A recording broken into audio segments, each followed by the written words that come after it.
focus, starting from the minute that I was hired, is to really help them to be their best. Help our team win football games. Puts it down. Patterson's kick is up. The field goal is good! Good! Good! The Jaguars have won it! The Jaguars have won it! They have come back from 27-0 to win the game! To our fans, listen, I know you've been through a lot. You've been through a lot, even this past season. But that's about to change. And I can promise you that I'm going to come to work every single day with the diligent task to make this a winning organization. And it's our jobs as coaches to put our players in position to be successful, to develop their talent, one player at a time, one unit at a time. And that's how you win football games in the National Football League. And that's why I'm excited. And that's what drew me to the Jacksonville Jaguars, to be able to sit down, to interview with these two gentlemen, and now have the opportunity to lead this organization.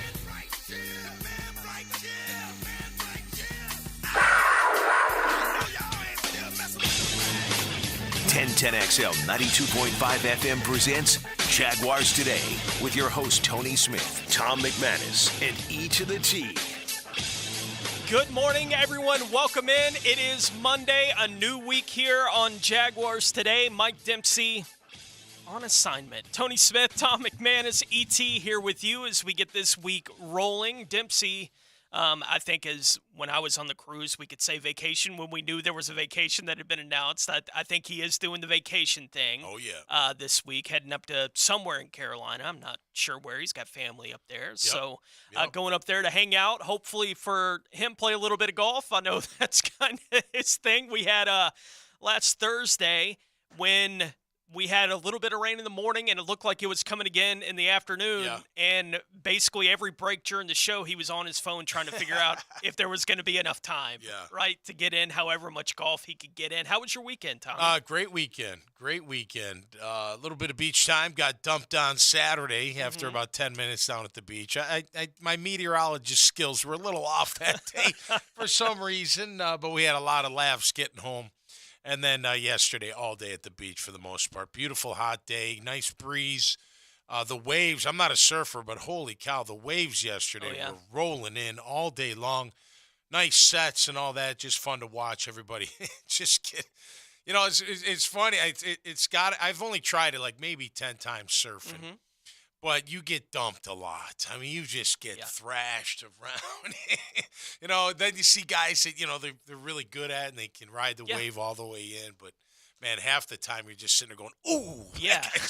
God, that's just, man, that had to hurt. Well, it's like anything else in sports, right? Yeah. Like if you're going to try to pick up something in sports, odds are you're going to fail a lot. No doubt. Right? Like that's the way that it works. And, surfing is an athletic thing. So there is a skill to it. Oh, without a doubt. And once you pick it up, you can look at it and say, man, that would be exhilarating. No doubt. To be able to do that. And watching someone try to learn it, it's like, pick yourself up, man. Yeah. Like, that's just the way you learn. It's funny. Like, you got to be a certain kind of athlete to surf. It's not, I'm not comparing, but like with golf, you have to be a certain kind of athlete with golf, right? For your hands and your hips to hit at the same time. There's some athletic ability in doing it. A lot of it's practice too and whatnot, but so is anything. Yeah. So is surfing in that regard. But no, you got to be a good athlete to surf. Look, it's hard to get out there. I mean, I was out there without a board. I was trying to ride some waves, just body surfing, which I love doing. But it was challenging just getting out there. So. Just a great weekend. I did watch the UFC in Jax. That was cool. Cool, yeah. Man, what a showing by at Veterans Memorial Arena. It was rocking. Yeah. Some unbelievable fights. Holy cow! We got a chance to, once we got back from the rain. The girls all took a nap, and I kept telling them, I'm like, hey, a former Jag's gonna fight. You got to come watch them. They were out like a light. Then the women, who just beat, it was almost too much for me. Like, I almost was like, they're too, they're too bloody. Like, I don't know. They were sound asleep. They weren't going to wake up. Right. But, man, too bad Austin Lane, of course, he got, I don't know how, was it no contest? The fingers went in the eye. He didn't mean it. You know, it's interesting, though. I don't know what you guys think, but you watch all the fighters, I shouldn't say all, but a lot of them keep their hands open before they actually hit. You know, it's almost like, I don't know, they trying to grab instead of like, the fist being I think because it clenched is the a whole grappling sport, maybe that has something to do with it. Yeah, you got to grab sometimes. Right, you got to strike and grapple. Yeah. You know, like it's a combination of both. So, look, I've never done any of it. No, me neither. No, So I don't want to. No. No, Let's make that clear. I have my grandfather was a boxer, Gold Gloves level boxer, right? Like he did all that, trained boxers basically when I was growing up in Nashville. You know, when we would go back and visit, there would be guys that he was training. They would just come by the house. You know, that wasn't an unusual thing to happen, and he loved to get back, right? The skills that he got, he loved to give them back. So, and he would always shame us, right? He had a pull-up bar. Okay. Between the kitchen and the den. Nice. In the house. He had a pull-up bar. I understand that. And if you walked from the kitchen to the den or vice versa, he would be like, do one. You had to do right? one. I like He'd be like, do one. And you'd be like, I don't know. He'd be like, and he'd go over there. At least one. Right. He'd go over there, 75 years old, and he's still 15. Right. You know, doing whatever he wants to do. Yeah. You know, he's still in incredible shape. But, so I grew up around the boxing thing. I didn't really grow up around the UFC thing. I've grown to appreciate it more, over the years. Yeah, I mean, it's just, it's just well-rounded fighting, right? It's not just one thing. It's everything, that's legal. Yeah. You know what I mean? And, man, it's but it was great. It was great. The last fight, I wish I had their names, but, man, those guys just went at it. The guy that got beat up really bad, but, man, he fought to the end. It's just, to me, it's like if you going in there alone just says a lot about how brave you are. Because you're in there by yourself. There's nobody coming to help you. Like, you're either going to get knocked out, choked out, or beaten up so bad that you're going to be unrecognizable. Yeah. It's just unbelievable. But anyway, hey, I love the sport. I think it's a great sport. I love all the divisions. I love the ladies that do it. Everybody that does it, I commend big time. And you know what? I commend the city of Jacksonville for having UFC. I know during the pandemic, Lenny Curry, he was one of the few that said, hey, come on down here. You can do it here. Dana White's never forgotten that, the UFC president. So, look, keep bringing them, man. The more the merrier. That place was packed. I wasn't there live, but it looked fun. Yeah, it's a great event. It's cool that it's become kind of attached to Jacksonville in some way. Heck yeah, man. It does feel like something that's going to be coming back from time to time with the UFC, which is awesome. Look, fight sports are unbelievable. No doubt. Right? The courage of these people to step into a ring and know that it's going to end one of a few ways, right? Like, odds are you're probably not walking out, right? You're probably going to have to be helped out. Sport, right. Like, that's just the way that it works. Right. That's the goal of the sport is to hit somebody else hard enough that they can't get up. Right. Or choke them. Right. Like, I've never been. I don't want to know the feeling, but, man, that's got to be a scary feeling. Like, no doubt. Right before the lights go out. No doubt. You know what I mean? And you can't breathe. You're like, ah. Right, yeah. You got to, I don't know. I'd be like, please don't choke me. Oh, yeah. The courage to be willing to go in and do that's unbelievable. Totally. And it was great. Another great event for Jax, I thought. Absolutely it was. E.T., how was your weekend? Weekend was good, man. Aiden, he had his first basketball game with his new team. How'd that go? Oh man, they cut they cut the scoreboard, the clock off. Man, we were running it up on them, and the Monstars, they were upset. They're like, Coach, why is the score 0-0? I'm like, cause y'all running it up on these boys. Mm-hmm. It was a good time. Aiden hit a jumper from deep. It made my heart smile. He played well. Nice. It was a good weekend. That's good stuff, man. That's great. That's great. Our Chad and Sandy real estate question of the day today, asking what will be the most improved aspect of the Jacksonville Jaguars in 2023. Ooh. So from 2022 to 2023, what will be the most improved aspect? We'll discuss that as we go throughout the show this morning. I saw a stat that was tweeted out by Warren Sharp yesterday. I wanted to get your reaction to it specifically, Tommy, because you played, so you may have some idea of how the league views some of this kind of stuff. So we'll get into that as we get rolling. It is a Monday edition of Jaguars Today here on 1010 XL. Jaguars Today from the Jacksonville Orthopedic Institute studios. JOI, where the pros go. Here's Linda Beaver. We know that you have options when it comes to buying or servicing your vehicle. We also know that not all experiences are created equal. We promise when you choose to do business with Beaver, you will always get thoughtfulness about your time and hard-earned money, a team member motivated by desire to help you, and lifelong relationships with a team that cares. Pair all that with a huge selection of inventory. You can't go wrong with Beaver Toyota in St. Augustine or Beaver Chevrolet in Jacksonville. We promise we're here to wow you. What? They did not tell me they were going to do that. I need a new bank. Well, actually, One-to-One Financial doesn't do the usual bank surprises because we're not a bank. We're a credit union. And that means lower loan interest, things like free checking and member rewards, and of course, total investment back into our community. I'm sold. Find a better way to bank than big banks with One-to-One Financial, Jacksonville's hometown credit union. Visit 121fcu.org for more information on opening an account today. Federally insured by NCUA. You don't have to be a football star to get a signing bonus. The team at Republic Services needs your skills, and they're paying up to $5,000 for you to join the roster. You'll be joining a winner. As an essential business, the Republic Services trucks have not stopped rolling with hourly and weekly pay and better benefits and vacation packages than the rest of the league. Driver trainees, $1,000 sign-on bonus. CDL drivers, $3,000. Diesel mechanics, $5,000 bonus. Join the winning team at Republic Services today. Visit republicservices.com. Equal opportunity employer. The Reggie Hunt Memorial Golf Classic Fundraiser Golf Tournament is Friday, October 20th at Amelia River Golf Club. All proceeds support Big Brothers Big Sisters. Register at the Big Brothers Big Sisters events page. Jacksonville is building a playoff beast on the First Coast. Why can't it be us? And feeding the beast happens before the season starts. You keep grinding. Follow the off-season with Tire Outlet and 1010XL. Tire Outlet. Wholesale prices, premium service. Northeast Florida's highest-rated residential home electrical contractor is American Electrical, providing unsurpassed quality in Duval, St. Johns, Clay, and Nassau counties. No matter your electrical problem or project, large or small, American Electrical will get it done at a price that's right. High-quality electrician, that's who they are.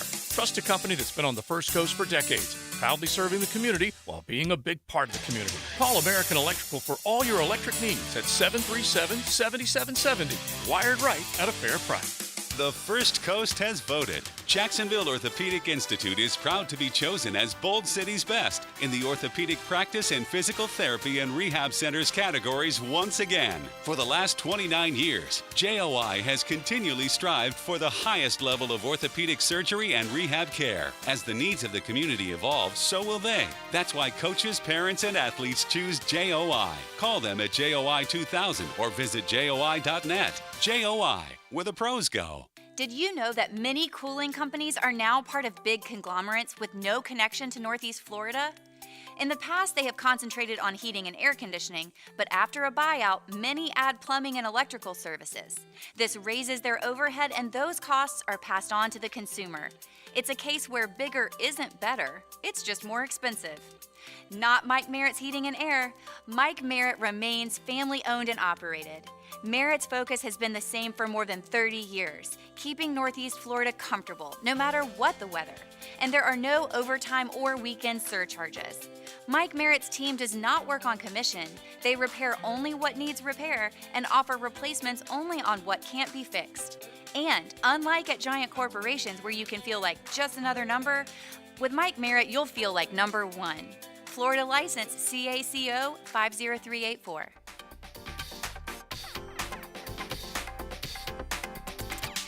SportsForecaster.com has all the data you need to project tomorrow's winners. Register for free and track the performance of all your favorite players and teams, including all your fantasy team picks and prospects. Sports Forecaster has the most detailed player profiles on the web, precise depth charts, every transaction, every injury, every news update. No ranting or raving, no preening or barstool bluster. At SportsForecaster.com, you get the timely info you need for every game. SportsForecaster.com. Sign up for free today.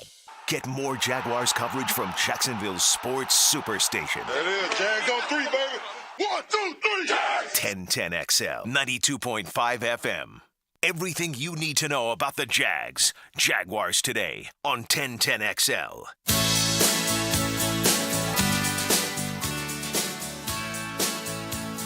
Play fake, dropping the throw. It's a screen to left. That one's picked off! It is intercepted by Trayvon Walker at the line of scrimmage. Trayvon is running it back. How about that play by the big defensive end of the Jacksonville Jaguars? Now more Jaguars Today on 1010XL. Certainly a candidate to be among the answers for our question of the day today. What will be the most improved aspect of the Jaguars here in the 2023 season? We will get into that. You can submit your answers there on Twitter. We'll get to some of those as we go through the show this morning. I mentioned Warren Sharp had put out a tweet. I think it was yesterday that he actually tweeted it out, showing the tweet was about the percentage of each team's drives last season when trailing in the second half that ended in points being scored. So, second half of football games, if you're trailing, you get the ball on offense. What percentage of the time do you end those drives in points? Right? Okay. The Jags were 7th in the league at 48%. Not bad, right? That's pretty good. The 6 teams that were ahead of them in this particular stat, Cincinnati led the way 68% of the time. They got the ball trailing in the second half. They scored. Okay. Kansas City, 59. Buffalo, 53. Those offenses any good? They're with the Bengals, Chiefs, and Bills. The Giants were 4th at 52%. Las Vegas and Carolina were both at 50%, and then the Jags at 7th in the league at 48%. I can pull up the tweet again if there are any other teams you'd like to know about as far as what their number was. But stats like those don't have any context. Right. So let me ask you as a former NFL player, what does and doesn't that kind of stat mean? Give me the stat again. The stat is the percentage of drives that a team got the ball in the second half of a game, and it ended in points. Ended in points. Well, that's got a lot of meaning, obviously. Mm-hmm. Does it have where they started? No. It doesn't matter. It's just a straight percentage if you get of the drives. ball. Yeah. Okay, so 50% of the time I'm scoring. That's pretty damn good. I mean, I'd like it higher. I'm talking Jags, right? You said they were 49%. 48, yep. 48, 50%, close enough. I'd like to see that higher, no doubt. But, man, and you know what? With Brandon McManus, you might get it a little bit higher. Mm-hmm. You know, taking longer shots at longer field goals. So that, could end up being a really brilliant move by Balke and the organization. But I think it's got a lot of context. You know, I mean, look, you can't – I harp on the Jags on third down, right? Got to get off the field on third down. Sure. I bet you if you watched every third down, you'd come away with, they were bad at times, they were good at times. Or maybe they were bad because it was a missed assignment. You know, maybe someone blew a coverage. Maybe someone didn't hit the right – who knows? You don't know unless you're sitting there watching the tape and you know exactly what the play call is and what, what's happening during that play. So – but I think in that stat that you're scoring half the time, 1 out of 2 times, 2 out of 4, I'll take it. Now, granted, what are we talking? Are we talking touchdowns? Are we talking field goals? It's all clarified. It's all put in together, right? Now you're thinking, you think of Kansas City, you're probably thinking more touchdowns. I don't even know who their kicker is. Do you know who their kicker is? Butker. Okay, good job. I would have not Harrison known that. Butker. Yeah, that would have. Well, I only know it from fantasy football. Yeah, okay, it's not fair. bad. Well, have the Chiefs. They score enough that it's not bad to have their kicker. Yeah, right. That's you're thinking when you think of them, you're thinking, they're scoring touchdowns, right? Yeah. But I'll take that 48% in Doug Peterson's first year of his offense. You know what I mean? I bet you that number goes up. Yeah, and you look at the teams that were ahead of him in the stat too. Right? Yeah. Kansas City's one of those at 59. Cincinnati led the way at 68. Yep. 60, that's nuts. Yep. Buffalo at 53. Right? Like those may be the three of the handful of the best offenses in the league. Philadelphia would be in that group for whatever reason they weren't at that spot on that list, but I don't know how often they got the ball trailing in the second half as much as they won. True. Last year. It just doesn't seem like it was a situation they were in much. They weren't in it in the playoffs until the Super Bowl. Right. Right. Like they were just never threatened that kind of way. They were unbelievable. I mean, they didn't lose a game till Gardner Minshew had to start. True. No, you're right. It was crazy how good they were last year. And good. They had the comeback against the Jags, but I forget when they took their first lead. Let's see, because it was 14-13 at one time, wasn't it? And that was probably the second quarter. Because I think we went toe-to-toe with them for a little bit, and then they just started pounding the football, and Sanders had a big day. Yeah. And then the turnovers were bad. The weather was bad. Obviously, all that just factored. Yeah, because Cisco had the pick six. He did, right. That was the first one. Great play. Yep. Going back and looking at the box score of this thing, Jags took a 14-0 lead. Jamal Agnew with a touchdown catch there. Jalen Hurts, this is all in the second quarter, with a 3-yard run. Miles Sanders with a 10-yard run to tie the game at 14. Okay. The Eagles took the lead with 26 seconds to play in the half. Okay. Yeah, I think that's when they started really pounding the rock. Right.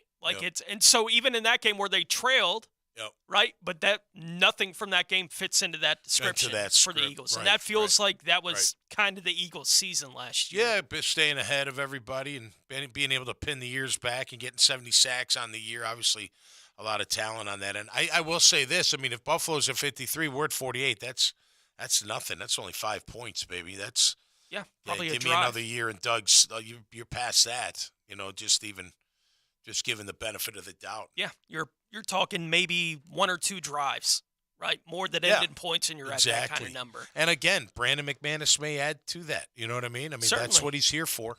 That's why they in their eyes upgraded from Riley, and he can boom it from 50 plus with those kind of stats, right? I know I can remember. I can't remember what all of them were, but I can remember years ago, back when we were still at the other building. Yeah. That I was having a conversation with, I think it was Prisco, who was talking about the kind of stats inside the stats that teams will circle. And the one that still stands out to me is rushing touchdowns for and against. Okay. Right? Like that's a key stat for whatever reason in the league, because it tells you your ability basically to control the field inside the 10-yard line. Right? And so teams will look at that stat specifically to see how effective you are. Right, in that part of the field, offensively or defensively. We just went through this stat with scoring drives in the second half, right? Yeah. What stats beyond big stats, obviously, like points scored, points against, that kind of thing, were most emphasized to you during your playing career?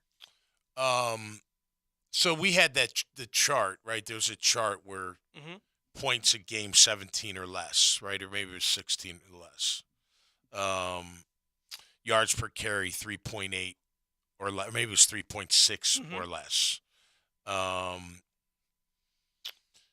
think sacks were 1. Third down for sure. I'll tell you what I look at after every game. I always look at yards per carry, because that tells me a lot on both sides of the ball. Sure. Yards per passing attempt, and along with that, the completion percentage. So if you're throwing it 8 yards per attempt and you're completing 65%, you're having a damn good day, right? So that says a lot about you. I look at QB hits and sacks just to see tackles for loss, and then third down. And now in today's game, you got to throw on fourth down, because so many teams go for it on fourth down. So I think those stats will tell you a lot about the game. But there are stats within the stats. Go back to what you're saying, like scoring in the in the 10. Like, I'm thinking, okay, well, 2 different scenarios. One scenario is your offense turns the ball over inside the 10, and you gotta step up and stop them, right? Or they get the ball. Maybe the opposing offense gets a goal line situation. Are you gonna shut down every goal line opportunity? Those are hard to shut down. Sure. So that would you got to know where they scored from. And then the other would be, okay, is it after a long drive? What if it's, a 10-play, 11-play, 70-yard drive, they get inside the 10, and then next play, guy gets blocked and they run for a score? Like, how are you factoring that in? It's interesting that they would look at rush TDs. But you got to break them down even further, right, to really understand their magnitude, one way or the other. Yeah. You know what I mean? And when I heard the stat, I understood it as basically the teams that are most effective running the ball down in that part of the field, it's easier to run than it is to pass, right? There's just more space. It's not that there's a bunch of space to run. Right. But if you're a team that can exert your will inside the 5-yard line and not have to pass from down there, say, you know what, we're going to hand it off. We're going to hand it off. The whole world knows we're going to hand it off. You're not stopping it.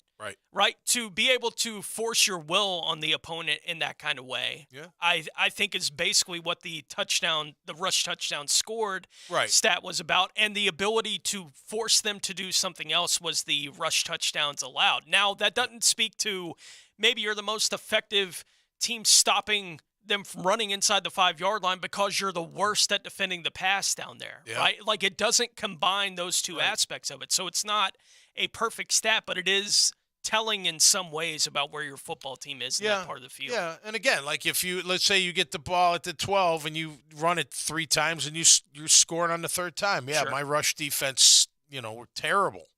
And that does mean something. You know what I mean? That's got a lot of meaning to it. But it's interesting because I think a lot of people look at stats. They're like, oh, look at the stats. And they're like, okay, but you got to break down those stats. There's a context to that. Yeah. There is. I mean, like yards, yards matter with a quarterback. They do, but I don't get that. I mean, if you're throwing 5,000 yards, that's very impressive. There's no doubt about it. But you got to see, well, when are you making those throws? Like there are times in the game, the end of a game, they may be in prevent, and you may be able to complete a 15-yarder because there's a hole in the zone, and you got time, and they're only rushing 3. And you know what I mean? I mean, they still matter, but you do got to weigh them a little bit. Yeah, and those kind of things tend to stick. Yeah. Right? When it's thrown at a player, it tends to stick. Like, I can remember the Blake Bortles when he had that big year. Yeah. Right? Yeah. And it was garbage time, right? The team's trailing all the time in the second half, fourth quarter specifically, and he's throwing a bunch of touchdowns, right? He had 35 touchdowns that year. It was touchdowns. Right. It was garbage time, and it's like he threw 35 touchdowns. Yeah, that's hard to... At some point you're being unfair. It doesn't mean that there wasn't some proportion of those 35 that were that, right? Maybe yards you could throw that argument. Teams are playing prevent, and it makes it easier to do it at that point in the game. But that doesn't mean that his whole season was bad. No. Necessarily. It was, and, Blake is a difficult player to evaluate, when everything is said and done. I was on Friday when we were talking about a bunch of the different quarterback stuff. Yep. And, we were talking about Blackman and, how shortened his career was. And I was going back to, the drafts around that time because Blackman came in the year after Gabbert, right? Yep. So he's the year after they had spent the first-round pick on Gabbert. And I went back and I was looking at Gabbert's stats, and he was terrible here in Jacksonville. And when he left here, we were all like, good riddance, done. This guy's done in the league. And I could remember having the conversation about Blake Bortles that this guy is the perfect guy to be a backup quarterback, right? He can come in, he can run. You don't need him to do much else. Well, one of them has a career as a backup and one of them doesn't. Yeah. And so there was that conversation about, well, Blaine Gabbert stinks so bad that there's no way he's playing anywhere else. That guy's still playing. Yeah. No, I know. Well, first of all, he had all the tools except one.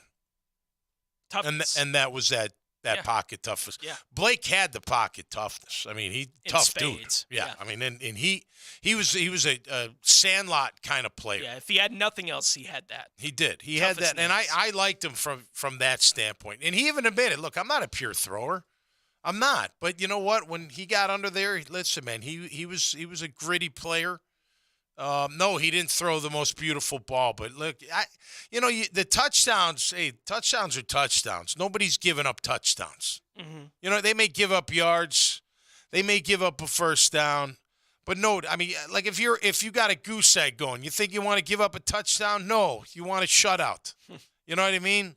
You're up by 3 scores. You think you want to give up a score because? No, you don't. No, sure, you don't. Yeah.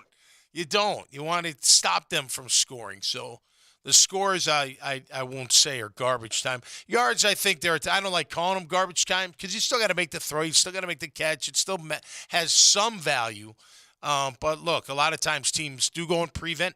There's no pressure, and you can complete these underneath routes all day long because they're not really sitting on those routes, and they're giving you that space. Sure. Yeah. I was watching Phil Simms in that Super Bowl against the Broncos. It just happened to be on NFL Network yesterday, right? Which He was perfect, wasn't he? He was nearly perfect in that game. Now, so much of it was underneath. Was it? Right? Like, so much of it was. And, look, it made sense. The Broncos' pass rush was fierce, right, at that time. And the Broncos were a big favorite in that game against the Giants that day. And so whenever Phil was seeing pressure. He's just dumping it to the tight end in the flat, which was Bavaro at the time. Dumping it off to Joe Morris in the flat, who wasn't a big receiving back at the time. Yep. But they needed him to be that day. Yeah. Right? Yeah. And so it was watching through. I do love watching those yeah. games from Yeah. 30 years ago and being like, my gosh, how the game has changed. Like, Yeah. you're watching these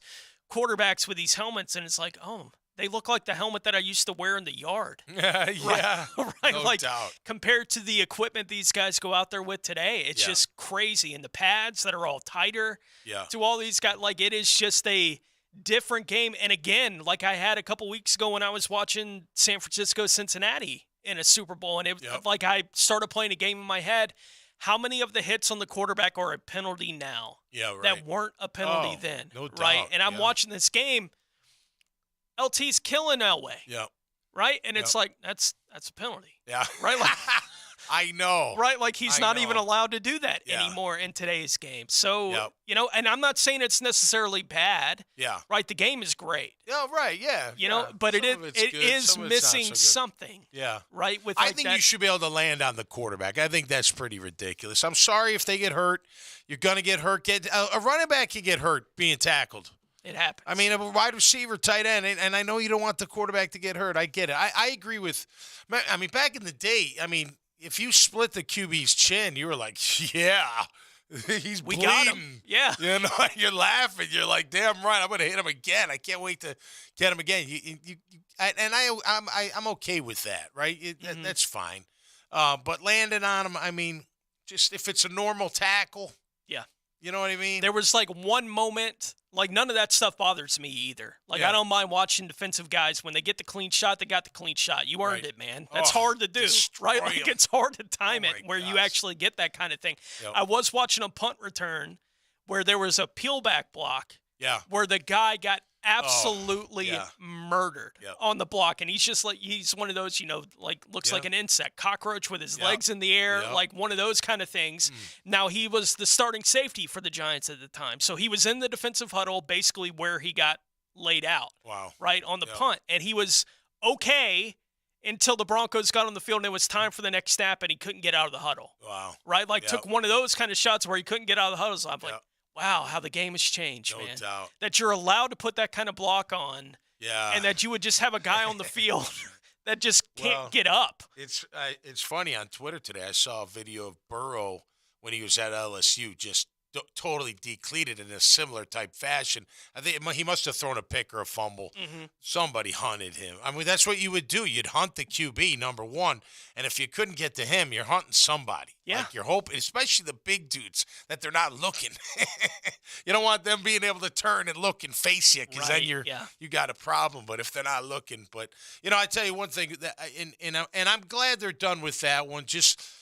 I remember when Warren Sapp, who's an unbelievable player, he hit the lineman from Green Bay on one of those and dislocated his hip and really messed him up. Like, you don't want that. No. You don't want that. I mean, I talk about all these hits and whatnot. Nobody wants someone to get injured. Now, a concussion out for the day, I know that sounds really animalistic, but I'd be better with that than a dislocated hip that may cause you, your career. Like, it's reasonable that they're saying you don't blindside these guys anymore like that. I'm okay. They're too big. Yeah. I mean, they are. They're massive. And by the way, back to the QBs, every QB from that era that I've met, and I've met a bunch of them, they're big guys, man. Yeah. They're not little quarterbacks. No, Elway's a tank. Elway was big. Esiason was big. Yeah. I mean, I'm talking Jim Kelly, big guy. You know, Dan Fouts. I met Dan Fouts once. I was such in awe. And I was like, he looks like Grizzly Adams, and he's massive. I mean, he was just so big in his hands. And, man, just you got to be a special. I remember seeing Rivers. San Diego was in town, and he went to church at Our Lady Star of the Sea, and we happened to be at Mass that day, and he stood like a few pews ahead of us, and I was looking at him like, oh, my gosh, this guy's a giant. Like, he had like an extra knuckle on his fingers compared to mine. Like I was looking at him like, man, no wonder he can grab that ball.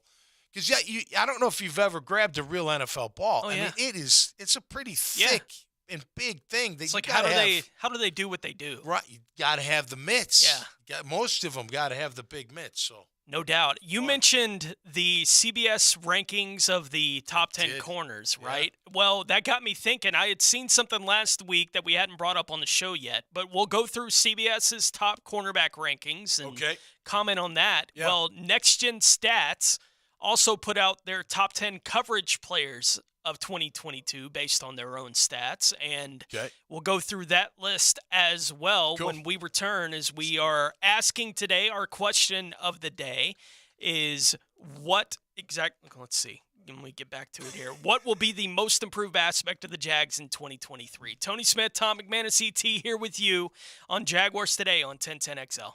This is Jaguars Today from the Jacksonville Orthopedic Institute Studios. JOI, where the pros go. Did you know the new 2023 Honda Accord Hybrid has an onboard system that charges the battery so you never have to plug it in? When you think Honda, you think quality, value, safety. Now think hybrid. Visit your local Honda dealer and experience the car of tomorrow today. If you're often tired, have trouble exercising, or your heartbeat feels irregular, you might have atrial fibrillation, or AFib. Left untreated, AFib can put a strain on your heart and increase your risk of a stroke. But the new Heart Rhythm Center at Baptist Health can help. With the latest treatment options for heart disorders like AFib, our team of specialists can get you feeling stronger again. Learn more at baptistjacks.com/AFib or call 904-202-2342. Did you know that all graduates of Local 234's apprenticeship program are licensed journeymen? That means all plumbers, pipe fitters, welders, and HVAC techs will have hundreds of hours of experience and have passed the Jacksonville City Licensed Journeyman exam. They're the best trained and safest skilled tradespeople in the industry. Don't leave yourself exposed to inadequate workmanship or even danger. Always hire a licensed journeyman. Local 234. Make the right connection. Equal opportunity employer. Do you or your employees need CPR certification? Hi, I'm Megan with the Northeast Florida Safety Council. We have kept Florida businesses safe for over 80 years. We are now offering weekly American Red Cross First Aid, CPR, AED, BBP classes. Our training includes thorough hands-on training, testing, and the knowledge you need to be confident in an emergency situation. To save a life, visit nefsc.org to view our safety training classes. That's nefsc.org. Go inside your home team's locker room with Jags beat reporter Hayes Carline. Check out my blog at 1010XL.com. So you can catch all the news and nuggets you need to know. My blog is brought to you by Roland Reese Plumbing, where quality and experience count. Do you have a VA loan? In this housing market, homeowners with VA loans have access to a ton of instant cash. Hey, it's Prosser here. Do you need cash to pay off credit cards and other high-interest loans? Does a check for 80 or 90 grand sound about right now? Well, Loan Pronto is helping veterans every day get the money they need with a quick and easy zero-cost cash-out refi with zero closing costs. With a VA loan, it's really cool because you can access up to 100% of your home's value. Use that money to pay off credit cards, home equity lines, car loans, consolidate all your payments into one check per month, and close in 2 weeks. Most homeowners who do this end up cutting their overall monthly payments by $800. Loan Pronto's all-digital process makes it fast and easy. They're doing loans with super low APRs, and they love working with veterans. Call now to see what your options are. Call Loan Pronto at 999-1508. That's 904-999-1508. Or go to loanpronto.com.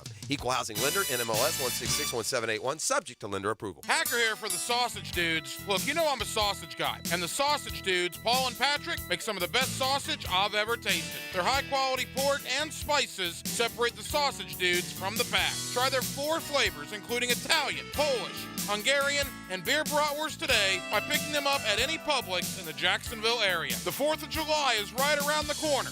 So head to Publix now to get your hands on the Sausage Dude sausage, the sausage partner of the Jacksonville Jaguars.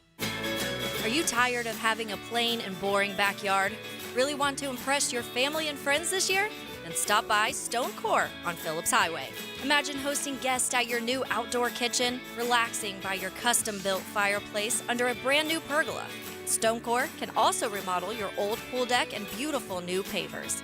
Make your backyard wishes a reality. Visit Stone Core on Phillips Highway and let's get started at stonecore.co. We do outdoors better. At Andy's Automotive and Truck Services, they know that your company's fleet is more than just a bunch of cars and trucks. It's your livelihood, your reputation, your pride. So when you need routine fleet maintenance or emergency repairs, Andy's offers after-hours and mobile service to minimize your downtime and keep your fleet running like new. While you care for your employees and customers, rest assured Andy's Automotive will take care of your fleet. Visit the team at andysats.com. Frank Frangie here for Stanley Pools. There's a reason Stanley Pools is a family tradition of fine swimming pools. It's locally owned and run by the Stanley family since 1988. I've trusted Stanley Pools to build and renovate our pool, and they do a fantastic job of maintaining it.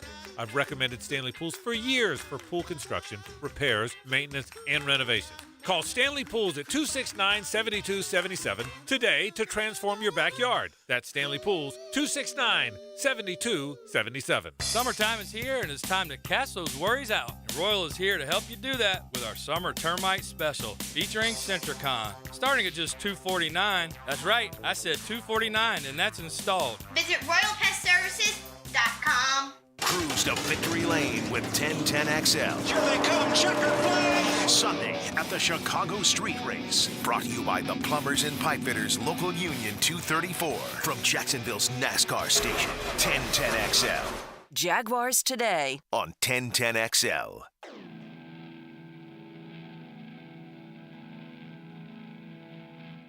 Sack! All the way back in the... Off the throw. He steps up. He's going to get hit. He's going to get sacked! All the way back in the 25-yard line. Trayvon Walker got him back at the 25-yard line of Washington. Everything you need to know about the Jags. Jaguars Today on 1010XL. Tony Smith, Tom McManus, ET here with you as we get the week rolling here on Jaguars Today on 1010XL. Gonna talk a little bit of defense, specifically the cornerback position. Tommy, you mentioned that you had seen the list on CBS this morning that Jared Dubin had put out. That was just the top 10 corners heading into 2023. Yep. The list looks like this. At 10, he has Stephon Gilmore with Dallas, who, look, that guy was still playing, defensive player of the year, 4 or 5 years ago, and has been much better the last couple of years after injury 3 years ago. J.C. Horn at 9 with Carolina. Trevon Diggs at 8 with Dallas, who's a, he's a gambling man. He is a gambling man. Yes, he is. Marlon Humphrey at 7 with Baltimore. DJ Reed at 6 with the Jets, and that's the guy who gets to play opposite of Sauce Gardner. And on a really good defense. Yeah. Jair Alexander at number 5 with Green Bay. Darius Slay 4 with Philadelphia. Jalen Ramsey 3 with the Miami Dolphins. Patrick Surtain with Denver at number 2, and then Sauce Gardner at number 1. So you got 2 of the Jets guys there in the 5. When you got a guy that can play at a top 10 positional level opposite a guy like Sauce Gardner, I mean, that's a team that's going to be difficult to throw against. Look at when we had A.J. Bowie and Jalen, right? Yeah. They were 2 top corners in the game, and we had them both, and we also had a great, pass rush to go along with it. And they certainly help that. No doubt. Right? When you got guys that can cover the way those guys are being written about, being able to cover, then they're going to create problems. No right? doubt. Without question. I was surprised, Tyson Campbell on the honorable mention. Yeah, they got the just missed. They put these in alphabetical order. Yeah, they did. Yeah. A.J. Terrell, Carlton Davis, Javarius Ward, Denzel Ward, Jamel Dean, James Bradbury, Marshawn Lattimore, Tariq Woolen, Tre'Davious White, and Xavier Howard. Yeah. I mean, all good players, there's no doubt, but Tyson's good too. I think one of the stats we were looking at, because they never gave you like the parameters of why this list was put together, but then they have in the descriptions like, passer rating against, how many touchdowns given up, how many picks, completion percent, it all depends. Passer rating against, Tyson was at what, like 87? 86, and they're getting this from PFF. Yep. This list, their stats are getting from PFF. So a lot of the guys are lower than that. I mean, I think I saw 74.5 from one of them. You look at Sauce Gardner, he's down in the 50 range. He's obviously a very, very good player, but they also have a very good defense. I'm telling you, it all goes together. A corner like that or corners like that make your front better, and fronts make them better. It's always nice to know when you've got guys that can just take care of whoever's across from them, and you don't got to worry about them. I saw this from Next Gen Stats. The NFL official Twitter account tweeted this out one day last week. But they're using a stat from Next Gen Stats, and they describe it as based on targeted expected points added, whatever that means. Targeted extra points added, okay. Yeah. How much an individual player impacts an opponent's scoring potential, right? Okay. So here are the top 10 corners. They only went to 10 on this list. James Bradbury, number 1 with Philadelphia. Sauce Gardner, 2 with the Jets. Really good Kader players. Kohu at 3 with Miami. Mm-hmm. Tyson Campbell, 4 Okay. with the Jags. Ryan Neal with Tampa at 5. This includes safeties. These are just players that are in coverage. Yep. Jair Alexander at 6. Jonathan Jones, 7. Christian Fulton, 8. Darius Williams, 9. Okay. And Carlton Davis, 10. Okay. And when I saw the list, my first thought was, then how come they had so many coverage deficiencies? Yeah. Right, last year. If you can have any list on any stat where 2 of the Jaguars the 2 outside corners are in the top 10 of a league of 32 teams, right? Like that is wild, right? That they would have those kind of numbers last year. I'm not honestly all that surprised.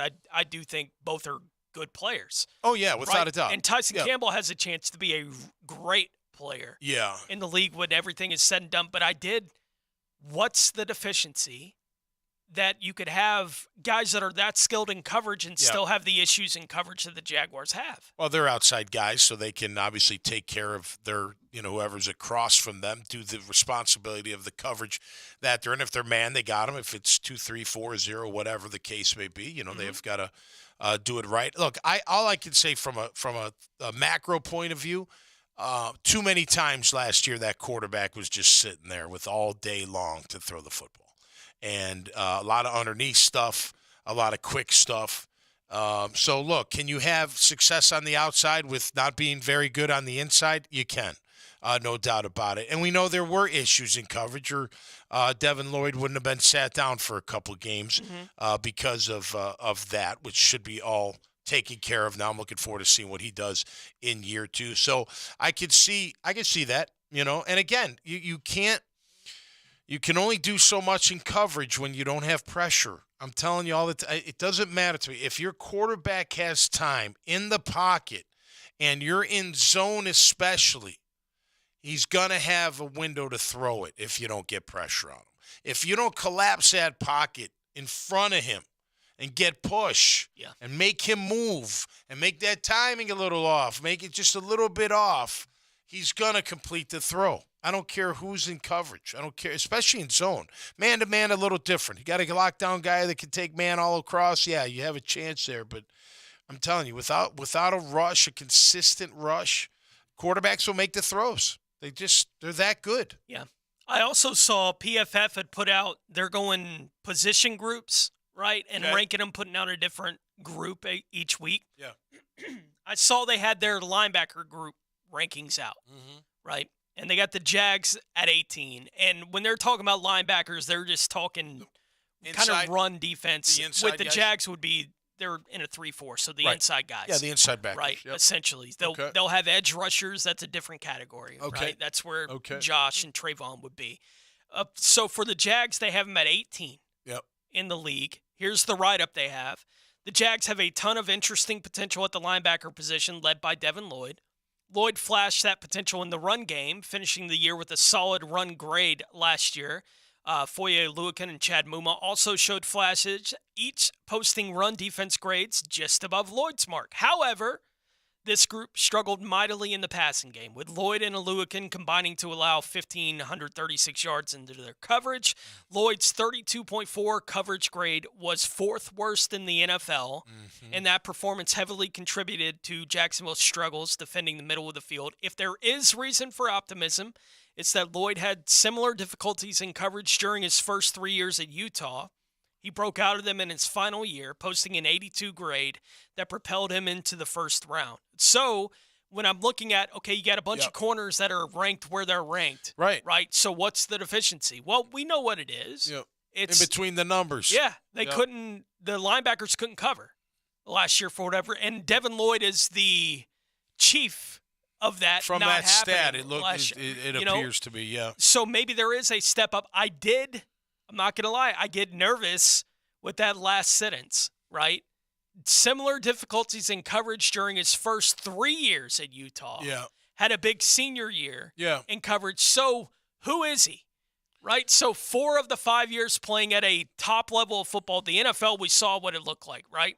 Just wasn't ready for it yet. Yeah. Whatever the reasons for that would be, the athlete shows up, right? The athlete for Devin Lloyd plays. It's what is the problem for Devin Lloyd in coverage at this level? Well, that's what we got. What remains to be seen if he's gotten better at it. But that's the thing. You don't with that stat. Is that him just getting beat one-on-one, or is it he's out of position?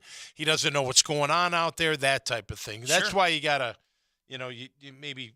Not you, but in general, you pump the brakes on that stat. I think, looking at year 2, he should be a lot better. So should Muma.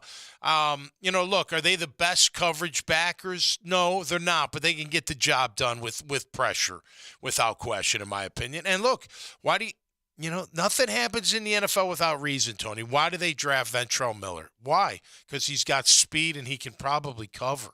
And they probably feel like, if we need him, he's there. Mm-hmm. Obviously we want Devin to work out. We want Chad to work out, and they're going to play a significant role this year. Look, you got to – I would look at that, and even that 18th rank, and I'm like, well, look at the upside, though. Look at the upside. Devin Lloyd and Chad, they both look like they've taken a step as far as the confidence level. They feel good about themselves. They feel good about their off season. Oluwakin, he's going to be solid no matter what. I'd like to see them blitz more from the interior linebacker positions, and I think Mike Caldwell will call those blitzes. I think he's going to be even more aggressive to help these guys in coverage. Again, it's very hard to cover when the opposing quarterback has time in the pocket. Very hard to cover your guy down. I don't care if it's man or zone. And like I said, in zone, there's always a spot if you don't have pressure. So they do go together. But I would expect Lloyd and Muma to have better stats in that regard. Our Chad and Sandy real estate question of the day, asking what will be the most improved aspect of the Jags in 2023. I saw that CBS also had an article up that was talking about the 10 NFL veterans in position for career years in 2023. Ooh, all right. And there was a Jaguar mentioned on that list. So we'll get into that as we continue along. It's a Monday edition of Jaguars Today here on 1010XL. Jaguars Today from the Jacksonville Orthopedic Institute Studios. JOI, where the pros go. Load the jump program. Term XL. 1010XL. 1010XL. Hey folks, you want shark coatings, and the time is now. So close your eyes and let's imagine your garage. Wait, if you're driving, please don't close your eyes. Just wait till you get home. The rest of you see those cracks, the stains? It looks dark, dull, and dreary. It's nothing you're proud of. It's your house junk drawer. Now, see your floor with shark coatings. It's bright, it's durable, it's fresh. Since it's non-porous, it will be so much easier to clean. Don't imagine your garage, driveway, porch, or pool deck this way. Get with shark coatings and have a brand new space with new possibilities. All year long, you'll be singing our song. Stay cooler with Bueller.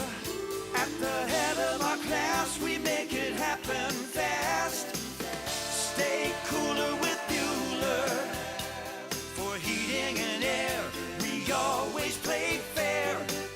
We make the difference 'cause we really care. Bueller Air. Stay cooler with Bueller. At Cannons of Jacksonville, they know that when you're towing anything, you gotta have products you can rely on. With over 50 years of fabrication expertise, the family at Cannons can repair or install precisely what you need to tow with confidence. Whether it's a heavy-duty hitch, trailer frame, gooseneck, tow bar, or any other towing accessory, Cannons will provide you with unmatched precision and durability. For all your towing needs, visit cannonsofjacks.com, where quality and customer satisfaction collide. Are your kids ready to play this summer? Come check out the Y. Summer is a time for kids to explore new things and expand the limits of their imagination. At the Y Summer Camp, every day is a new adventure. Kids can learn about STEM, arts and humanities, athletic sports, outdoor games, and more. Registration is now open, but space is limited, and spots are filling up quickly. Learn more and find your adventure at fcymca.org. Search Summer Day Camp. When you choose J-Dog Junk Removal, you're not just hiring a junk removal service. You're investing in a company that believes in making a lasting impact on the lives of our veterans and our community. J-Dog is dedicated to giving back to our local veteran organizations. They have donated over $50,000 in materials and services, ensuring that these valuable organizations have the resources they need to support our veterans. J-Dog Junk Removal, veteran-owned, veteran-operated. Home of the Jacksonville Jaguars. WJXL AM Jacksonville Beach. WJXL FM Jacksonville Beach. Clearwater. John, I can't even mow my side yard. It's so soggy. Man, my builder sucks. Brent, calm down. This is a common problem in neighborhoods where houses are built too close together. You need gutters and a properly installed French drain that will soak up subsurface water. We can completely dry it up. So I can take my builder off my speed dial now, huh? Yeah, we got you, buddy. Let that builder bitterness go. Clearwater irrigation and drainage too. I'm here with Clayton Bromberg of Underwoods. Clayton, in all business, there's supposed to be some mission statement that keeps a business on course for the long term. Can you share it with us? David, at Underwoods, because of the fact we sell the most precious metals and gemstones put together by the best craftsmen in truly stunning pieces that are worn for adornment, adding that most of the time these pieces of jewelry are being given to celebrate life's most important occasions, it just doesn't seem right to call it a mission statement. Instead, because all of us at Underwoods are driven by a passion for what we do, we call it a passion statement. It goes like this. At Underwoods, we're devoted to being the best jeweler in the South. We accomplish this through our long-term philosophy that quality in merchandise, presentation, personal service, and our integrity will bring the customer back to shop with us. This same Underwood experience will create new customers through the endorsements from our satisfied customers, keeping in mind the returning customer sets Underwood's future. Underwood Jewelers. It's a unique gift idea and a popular way to add fun and personality to any wedding environment. Mystic Cornhole Company builds custom, high-quality boards right here in Jax. Visit the shop on Phillips Highway or check out their designs at mysticcornhole.com. Attention golfers, Hidden Hills Golf Club has become an attractive destination for golfers all over North Florida. You too will enjoy our classic Arnold Palmer design that'll test your game and keep you coming back. Book a tee time today at hiddenhillsgc.com. Jumbo Shrimp Baseball, presented by FIS, takes the field this season at 1-to-1 Financial Ballpark as the AAA affiliate of the Miami Marlins. Tickets start at just $5. Fireworks after every Friday home game, and kids run the bases after Sunday games. Call 358-2846 or jackshrimp.com for tickets. Jumbo Shrimp Baseball, affordable family fun.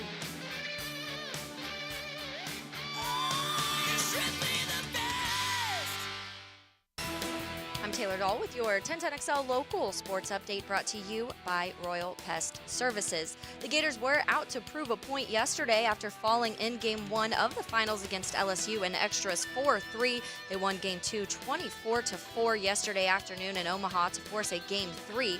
The 24 runs are a College World Series record, and the 20-run victory is the largest margin in championship final history. After a tougher stretch for Jack Caglione, he was 2 for 17 entering the CWS and had not homered in 8 games. Well, he mashed 1 in the 6th and 1 in the 8th, bringing his season home runs to 33. Florida had a total of 6 home runs Sunday. Game 3 is tonight at 7 p.m. Winner take all. It's 85 degrees at 11:01. Time and temper brought to you by Bueller Air Conditioning. Stay cooler with Bueller.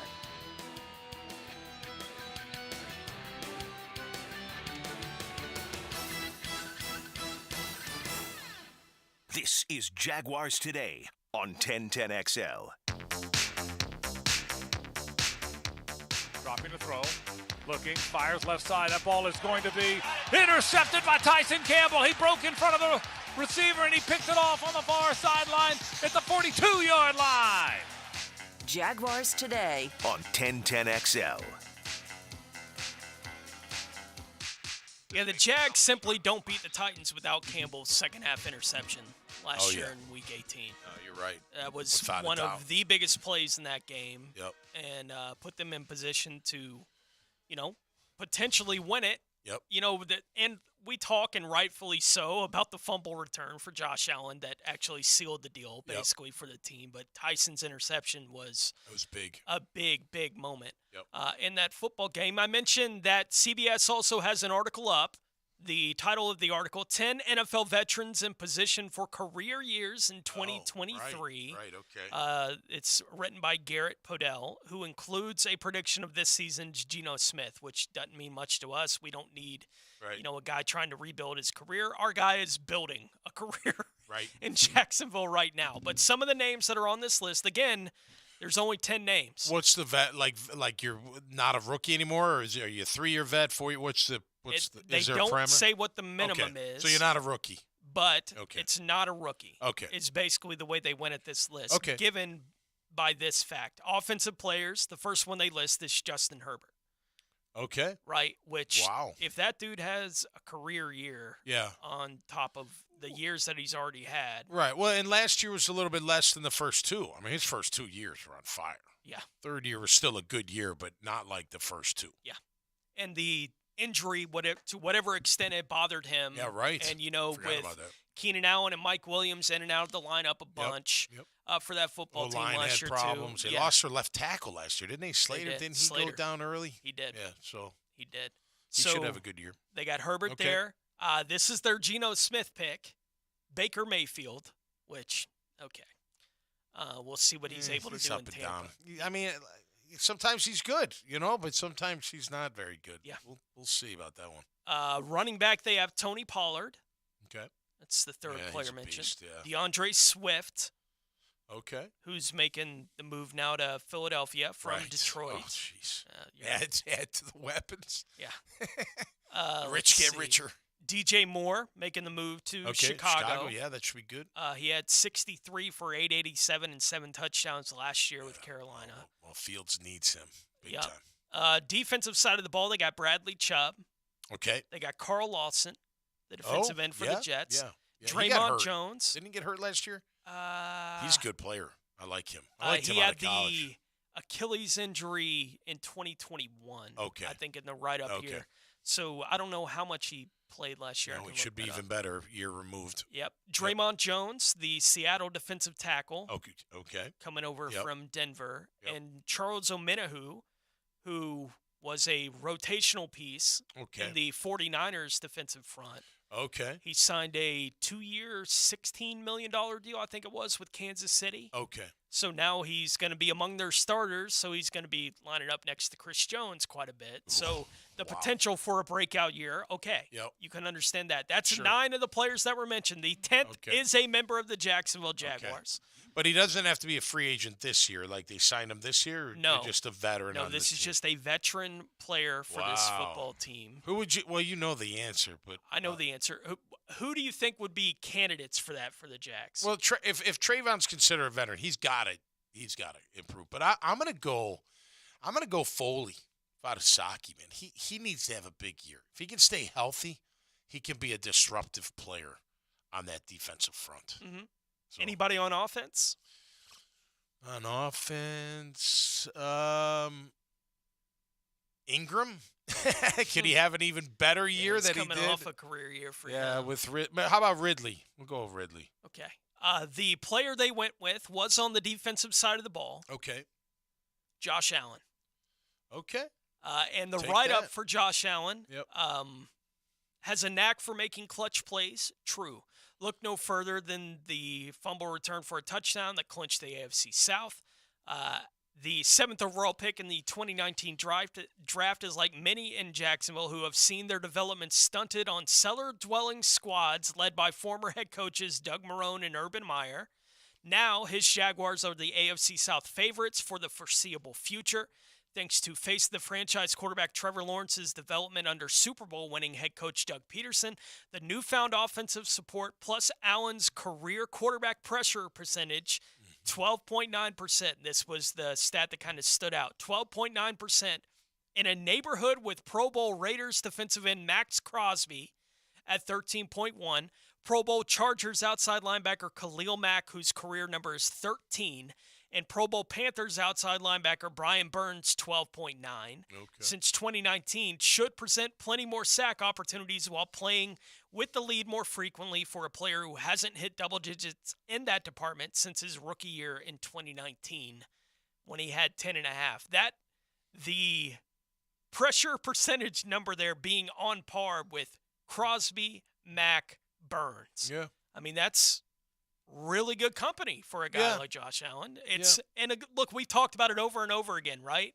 And I know you've talked about the pressure percentage. That's great. Fantastic.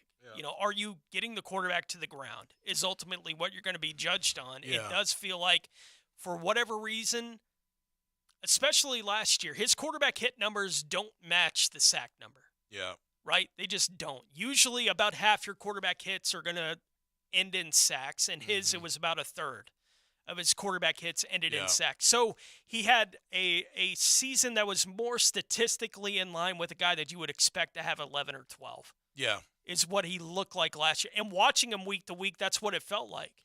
It just didn't happen for whatever set of reasons. Well, it wasn't consistent enough. I think you would agree with that. I think the coaches would agree with that. There were games where you're like, wow, I mean, he's having a dominating performance, and then there'd be games where you didn't hear his name very much or at all. I still think, I mean, again, they go back to the rookie year. Yes, he was great, but he was one-on-one most of the time.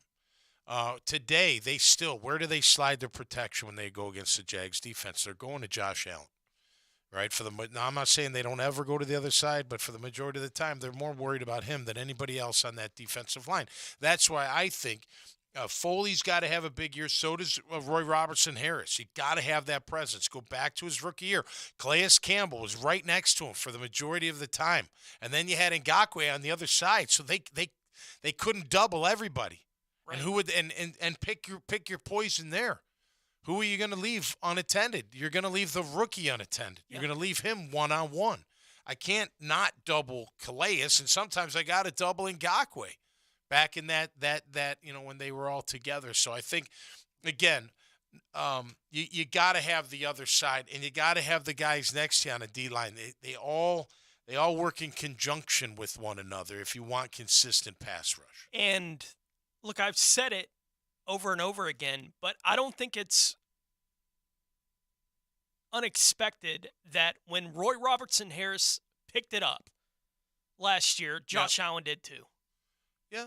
Right? Like you I go think Hamilton did. I feel like they all kind of just, they just got it together. I get the argument with Josh Allen that he's not, you have these conversations with receivers all the time. Who's the one? Who's the alpha? Who's that guy, right? And I don't know that Josh Allen is a guy who's going to be able to overcome double team after double team after double team all through an entire game. It's very hard. I don't know if he's going to be the guy that's going to do that and be a 14-sack guy. I don't know if he's got that like Bosa does. Yep. Like those elite of the elite. Yep. The handful of the elite pass rushers in the league have. But he does have enough skill that if you give him anyone else on that defensive line that's getting it done that day, Josh Allen's showing up that day. Yeah, I agree. Right? Like, I don't have any doubt about that. And you saw it the second half of last year, basically. When Devon Hamilton or Roy Robertson-Harris had a good day, Josh Allen had a good day. Right? Like, he is, and you mentioned Calais Campbell early in his career, right? And getting singled up because you had Calais next to him. He's not going to have that with anybody that they have on that defensive front, but you need somebody else making plays, and I think that does speak to his pressure numbers being what they were without the sack numbers speaks to how little anyone else is helping him at times when he's getting pressure. Yeah, and you name these, the Boses. Look, San Fran's D-line is really good. It's not just Nick Bosa. No. Joey Bosa had Ingram on the other end for many years. I mean, and he had some good interior as well. So now he's got Khalil Mack on the other and he's got Khalil Mack now on the other side. So, that it does matter. Go up to Pittsburgh. Highsmith is a nice, counter to T.J. Watt. Yeah. Right? And then you've got who's the big D end in there that's always there. Hayward, right? So there's a presence there. That you got to have multiple guys. You even go back to the old LT days. Look, Banks was a heck of a player. I mean, the number 58, he could get after it on the other outside. linebacker. They had good interior guys. I mean, LT's one of the best. You know, I'm not trying to compare anybody to LT, but I'm just saying, like, you got to have more than just one guy. And you and I talked about it, and Dempson, we last year a lot. Like, there would be games where one of them would have a good game. Yeah. And the other 4 or 3 wouldn't do anything. And then as we got later on down the line, down the year, now you're seeing Hamilton having a big game, while Roy Robertson Harris had a big game, while Josh Allen's having a big game, and Trayvon Walker's coming on. Mm-hmm. It all works in conjunction together. So I expect them all to have a much better year. And again, I'm going to go back to Mike Caldwell, the defense coordinator. He's going to feel so much more comfortable bringing pressure when he needs to. You want to get there with force so you can cover him down, no doubt about it. And if you can play man all day long because you got that good of coverage and that good of pressure, that would be unbelievable. But the reality is you're not going to get that. And not many teams do, if any at all. Yeah. You go back and look at the quarterback hits numbers for Josh Allen last year. He had 22. This is on Pro Football Reference. He had 7 sacks, right? So usually that equates to about half of your quarterback hits are going to end in sacks. Give me somebody else that we're talking about. You got any? How about Nick Bosa? Yeah, give me Bosa. Nick Bosa is ridiculous. Let's see. He is the defensive player of the year last year, right? I know. 48 quarterback hits. Hits. 18 and a half sacks. Yeah, that's bad. The year before, he had 32 quarterback hits with 15 and a half sacks. Okay, so you're right. It's about half. Give me somebody else, one of the top guys out there. Just that you would maybe compare Josh. How about Max? Who would you compare? Yeah, how about Crosby? What did he have? Let's see. Max Crosby. He's a good player. Last year had 36 quarterback hits, 12 and a half sacks. He's about a third, but still, 36 hits is a lot. The year before was 30 and 8. Yeah, yep. He's about a third. Well, you know. Well, and I think that may be – I don't think it's unreasonable to expect Josh Allen this year gets 30 quarterback hits. I agree. He hadn't hit that number yet. He needs right? With the improvement of the guys that were on the interior last year, the improvement of Trayvon Walker on the other side, hopefully playing with leads way more than they've been able to basically since Josh got here. I don't think it's unreasonable to say, yeah, he's going to have a 30 quarterback hit year. Listen, Josh Allen, if you're listening out there, you get 30 QB hits. You get 13, 14, 15 sacks. Let's forget about what that's going to get you next year. Let's talk about what that does for your team this year. Just phenomenal getting after the quarterback. That's being a menace. That's being a disruptor, and that's what we need out of Josh Allen. Now, for him individually, he comes up with that big of a year,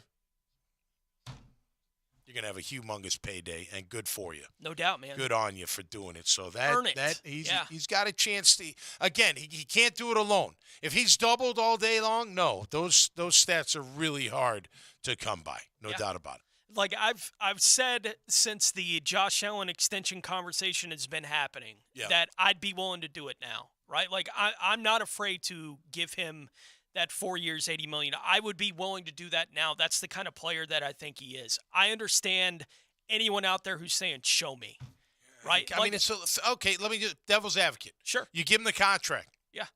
He has the same year he's had this year. Uh-huh. You're okay with that? Or you're just expecting him not to have the same year?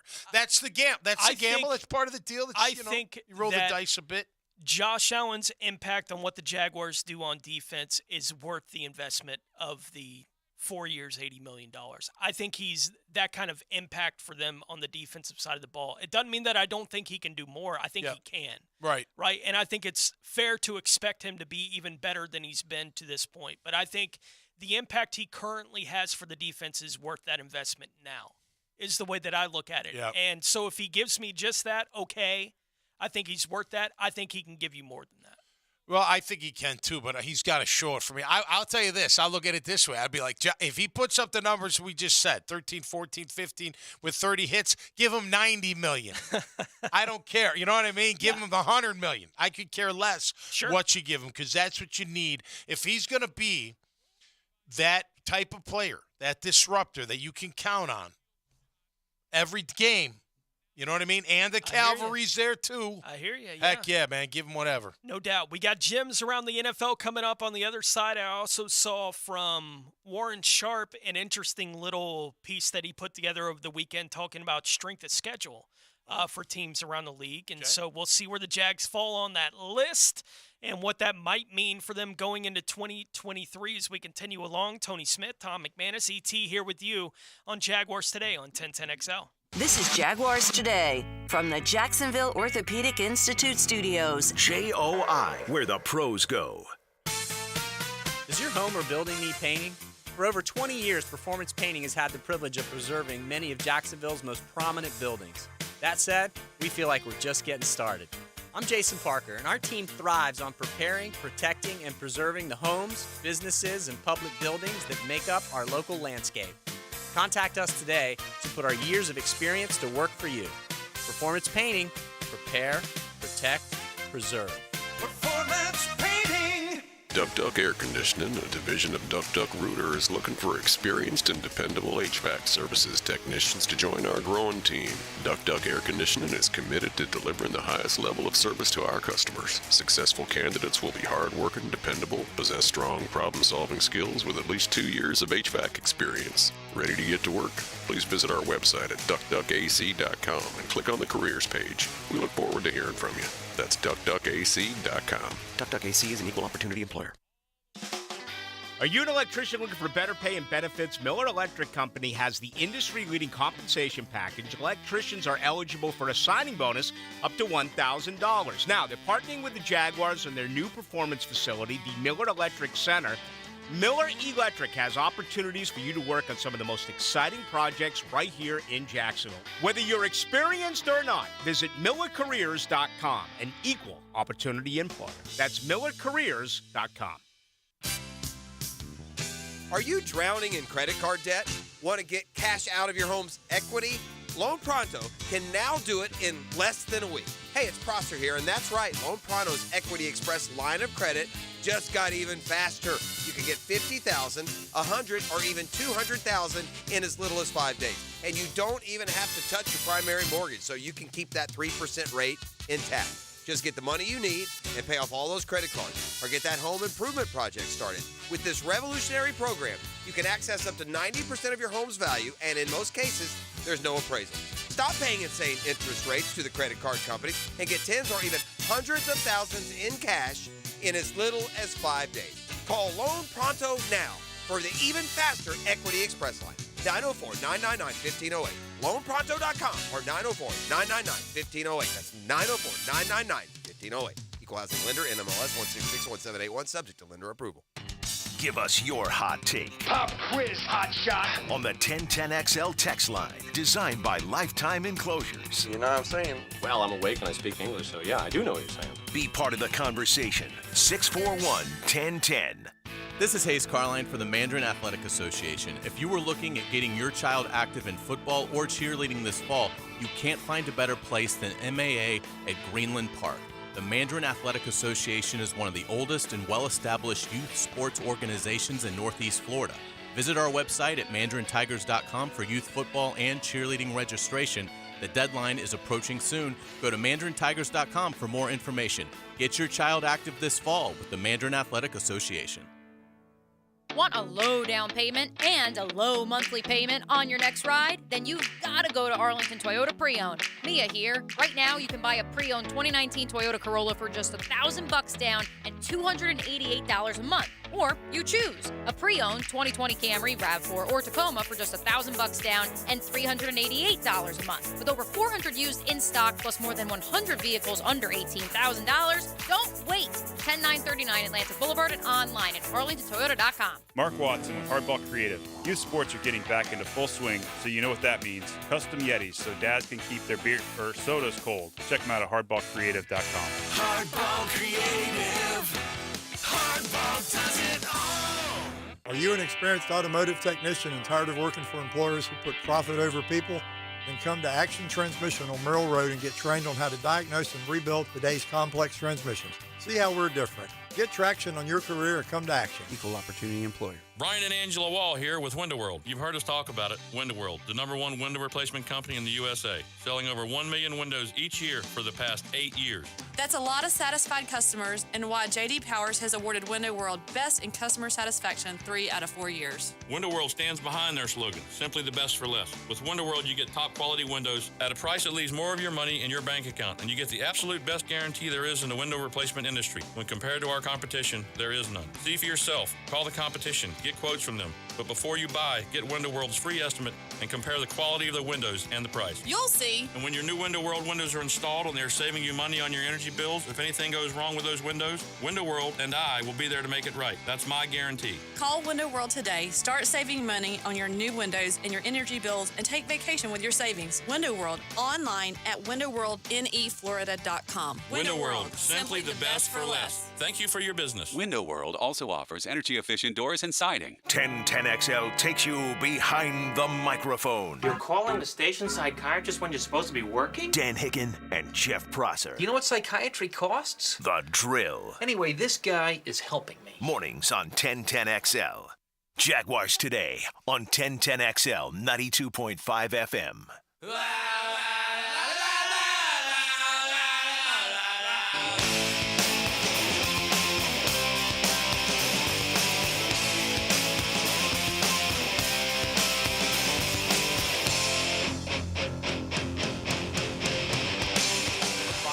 Downfield, that's overthrown.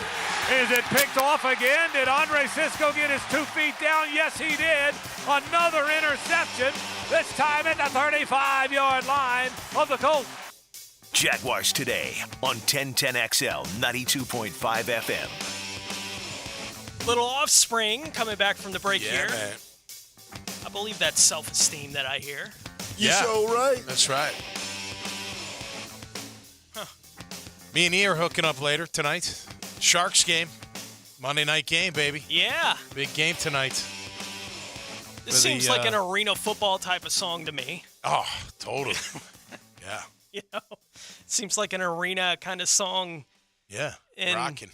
In any sort of arena situation like that. Yeah. I like it. No doubt about it. Want to get into that strength of schedule thing that I had mentioned to you. Okay, yeah. Here in just a moment, but first, ET, let's take a look around the NFL.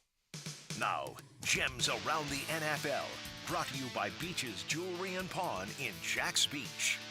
NFL clubs were notified on Thursday of a special league meeting that has been set for July 20th, while they could potentially vote on the sale of the Washington Commanders to the group led by Josh Harris. The Harris bid is reportedly at $6.05 billion. The NFL Finance Committee met remotely last week, and they were reportedly set to recommend the approval of the deal for that meeting set on July 20th. The Buffalo Bills extended the contracts of head coach Sean McDermott and general manager Brandon Beane on Friday. The new deals will keep both men under contract with the Bills now through the 2027 season. The misdemeanor assault charge against Las Vegas Raiders wide receiver Davante Adams, stemming from an incident that involved Adams shoving a member of the media when he was leaving the field after a Monday Night Football game last year in Kansas City, has been dropped by a local prosecutor in Kansas City.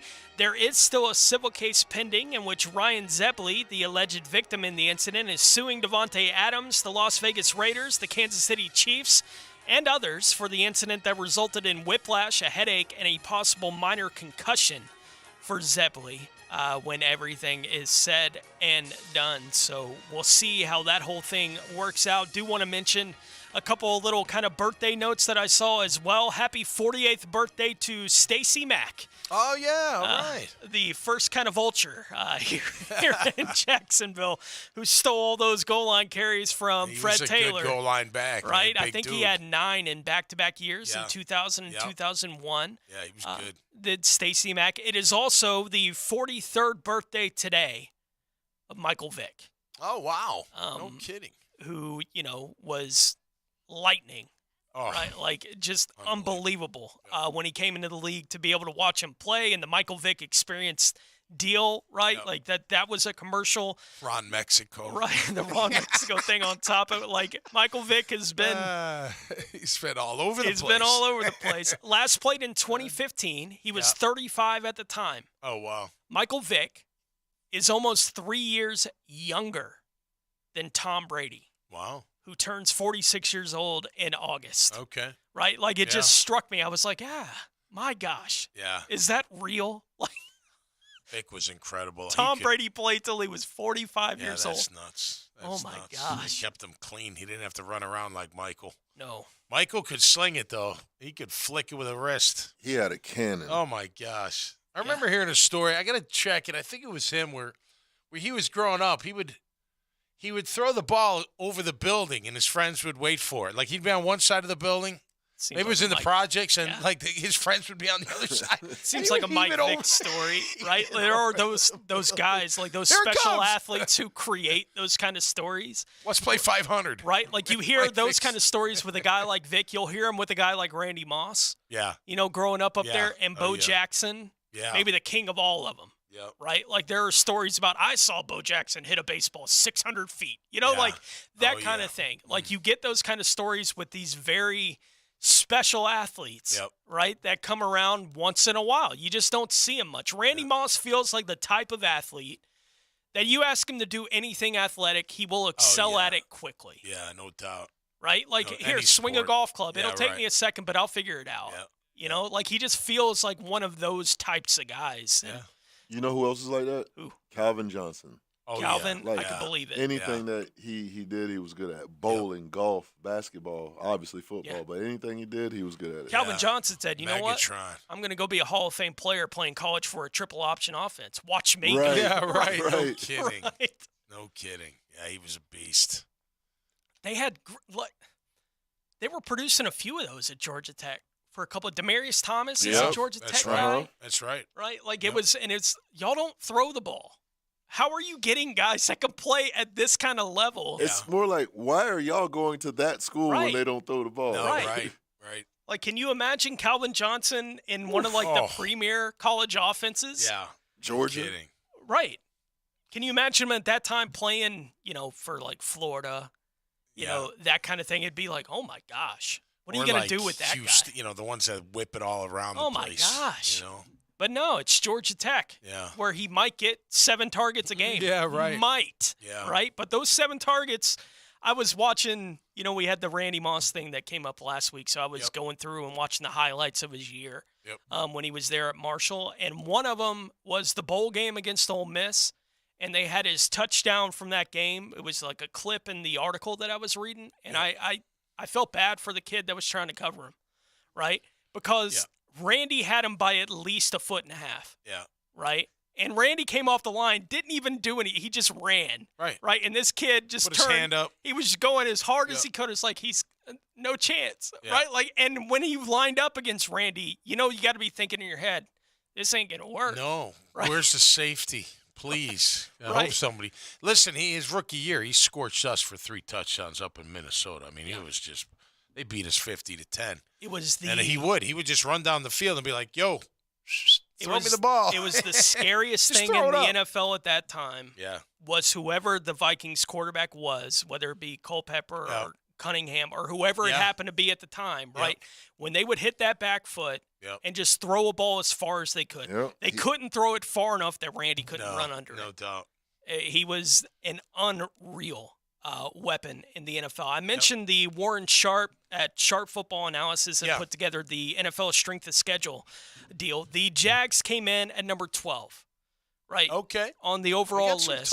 Tough opponents for now, sure. included in this list that he put together, it has a projected win total that he's put together. Okay. Right. And you have the line from Vegas. Okay. As far as what the win total is going to be. So for the Jags, the Vegas line right now is 9.5. Wow. Right. Okay. He has the Jags projected to win 9.7 games. Now, I don't know how many. We round that up to 10. I don't know how many times you have to go through whatever you're going through to get exactly 9.7. But looking at that 9.7, only 6 teams were projected for a higher win total than the Jags. Right? The Cowboys are also projected for 9.7. That's the teams that were ahead of them in the projection on this list. Okay. Kansas City, 11.8. Yep. Cincinnati, 11.3. Buffalo, 10.8. Eagles, 10.8. 49ers, 10.6. And the Jets at 9.85. I mentioned all of those teams to mention that, let's see. The 49ers don't even have a quarterback. No, but they're the 49ers, man. Yeah. The 49ers are the only team that I mentioned there among those 6 that have an easier projected schedule than the Jags. They have San Francisco at 5 on this particular list. This is the thing I keep coming back to with the schedule. They got the Jags at 12 on this list. Look, no doubt, they got to play Kansas City. They're going to have to play Cincinnati. Right? They're playing, all these great teams. They're playing Buffalo. They're playing San Francisco. These are really tough games, right? But their schedule is really filled out by a bad AFC South. Yep. And this was the thing that stood out to me from this list. New Orleans is number 1.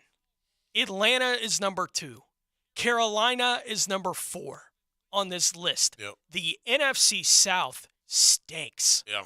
They're not very good. Right? Like they are projected to be bad this year. And I think when you are the Jags and that's 10 of your games are your divisional opponents and getting to play those guys. And I look at that and say if they're worse than 8-2 in that run, I'd be disappointed. Yeah. Honestly, with the team, if they can't win 8 of those games against their division and this NFC South. You think they're going to sweep the division? I think they're capable. Well, yeah, but I mean, it's really for whatever reason, it's hard to win in the division. And I'm telling you right now, don't count. I don't care what year Tennessee had last year. I don't care. They're going to be tough again. But that doesn't mean we can't go 5-1 or 6-0. I'm not saying it's 5-1. I would be disappointed even if it was 5-1 that they weren't 3-1 against the NFC South. Well, I agree with that. Right. Agreed. So I look at it and say fair. I'd be a little bit disappointed if they wound up going 4-2 against the division, right? I'm not saying that it's out of the realm of possibility, but I'd be a little bit disappointed if they did. They ought to sweep Houston.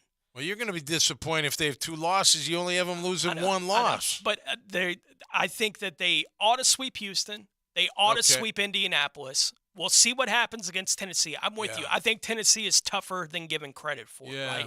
But I do think Indianapolis week 1 helps them more than it hurts them. Right, that they're going to have to figure out what they're doing with Richardson and all this other stuff that's going on up there. I think that's a good time to play them. I think looking at their division and playing the NFC South, I would be disappointed if they were worse than 8-2. Yeah. I mean, I don't know. I mean, look again. They should, based on the way they finished the year, do very well in the division, and I expect them to. All I'm saying is, hey, I'm not counting on Tennessee. Indy, I'm not that excited about. Whatever. Houston's kind of like, hey, we'll see with DeMeco Ryans and the new QB. They're competitive. We'll see about them. Now, do I expect us to sweep all of them? Man, that would be great if they did. Are you kidding me? Get 6 wins there, but I think that's.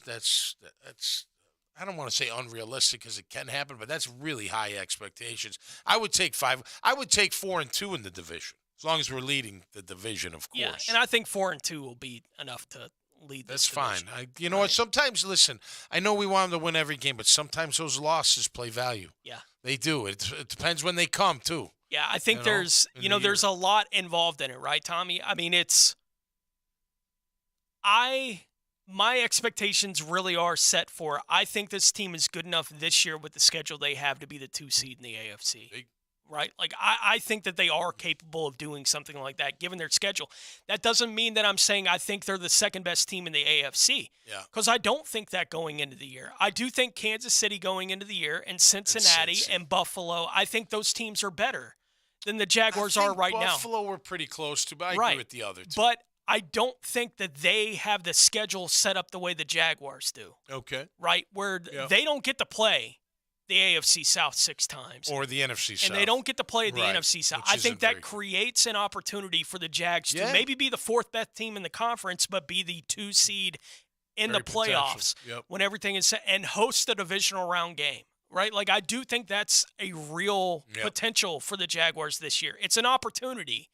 They got to be able to take advantage of it. Yeah. And, some of that's going to be, we're asking the question of the day, and we'll give some of our answers to this here on the other side. Just what will be the most improved aspect of the Jags in 2023? And I think answering that question is going to point to how likely you think it is that they can accomplish something like that. Because I do think there are question marks with this football team still going into 2023. There's just not a whole lot of them on the offensive side. Agreed. They can score. Right. With just about anybody, but there are certainly questions on the defensive side of the ball. We'll get into some of those as we wrap it up on the other side, put a bow on this Monday edition of Jaguars Today here on 1010 XL. Jaguars Today from the Jacksonville Orthopedic Institute studios. JOI, where the pros go.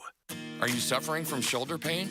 If you have clicking and popping in the shoulder joint, persistent pain that intensifies with use, an inability to lift your arm over your head, or a tingling, burning sensation in the shoulder, elbow, or wrist, waiting to see a doctor could make your injury worse. Baptist Health and Jacksonville Orthopedic Institute have innovative and effective treatment options available right now to relieve your pain and restore your mobility. Don't wait. Call 904-JOI-2000. Hi, I'm Megan, your member services specialist with the Northeast Florida Safety Council. We've been keeping Florida businesses safe for over 80 years. We offer a variety of online and in-person safety classes. Our learning management system keeps track of all of your certifications and notifies you before they expire. Enjoy all the benefits and take the hassle out of safety compliance by becoming a member today. Visit nefsc.org. That's nefsc.org. Hey, Dad. Hey, Mom. Looking for a great way for your kids to enjoy sports? Check out I-9 Sports, the way youth sports should be, offering flag football, basketball, soccer, and t-ball in Duval, St. Johns, and Clay County.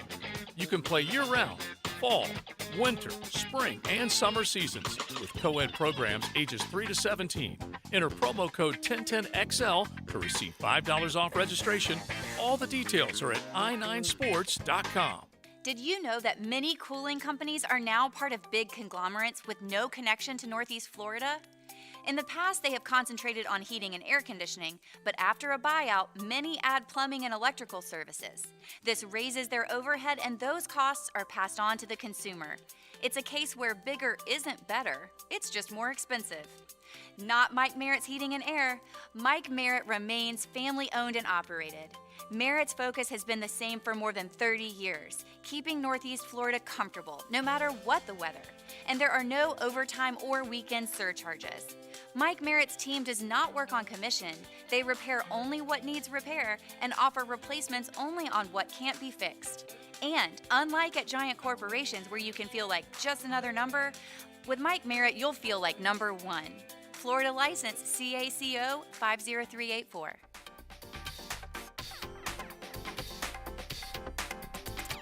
Mia O'Brien. Fun-loving girl. Weekdays on XL Primetime. Likes to laugh. Lives to love. No dull moments tolerated. Mia's quick hits are driven by Arlington Toyota on the video and social channels of 1010XL. Hey, it's Tony from Tony D's Pizza. If you love our pizza and pasta dishes, let us cater an event for you. Family function or office parties, we can deliver you an amazing Italian meal. Remember, it's not just pizza at Tony D's. Bay Meadows in 295. It's your go-to for golf talk. The Edwin Watts Golf Hour. All we need to do is develop the rest of your game. Then you'll be unstoppable, son. Get local updates, gear reviews, and all things golf talk. Saturday mornings at 10 on 1010XL. At Cannons of Jacksonville, they know that when you're towing anything, you gotta have products you can rely on. With over 50 years of fabrication expertise, the family at Cannons can repair or install precisely what you need to tow with confidence. Whether it's a heavy-duty hitch, trailer frame, gooseneck, tow bar, or any other towing accessory, Cannons will provide you with unmatched precision and durability. For all your towing needs, visit cannonsofjacks.com, where quality and customer satisfaction collide. Find your why in your next career move at the First Coast YMCA. Everyone can get involved and make a difference in your community at the Y. And if you'd like to turn your passion into a fulfilling career, the Y is an equal opportunity employer and is now hiring youth program leaders, lifeguards, swim instructors, and more. Plus, Y staff enjoy benefits including free YMCA membership and free childcare while you work. Find your passion, find your why in a career at fcymca.org. For the past 5 years in Jacksonville, J-Dog Junk Removal has been on a mission to put veterans back to work. They have successfully helped over 40 veterans find meaningful employment, and they're not stopping there. Their goal is to reach an astounding 75 veterans employed by the year 2025, all in our local community. J-Dog Junk Removal, veteran-owned, veteran-operated.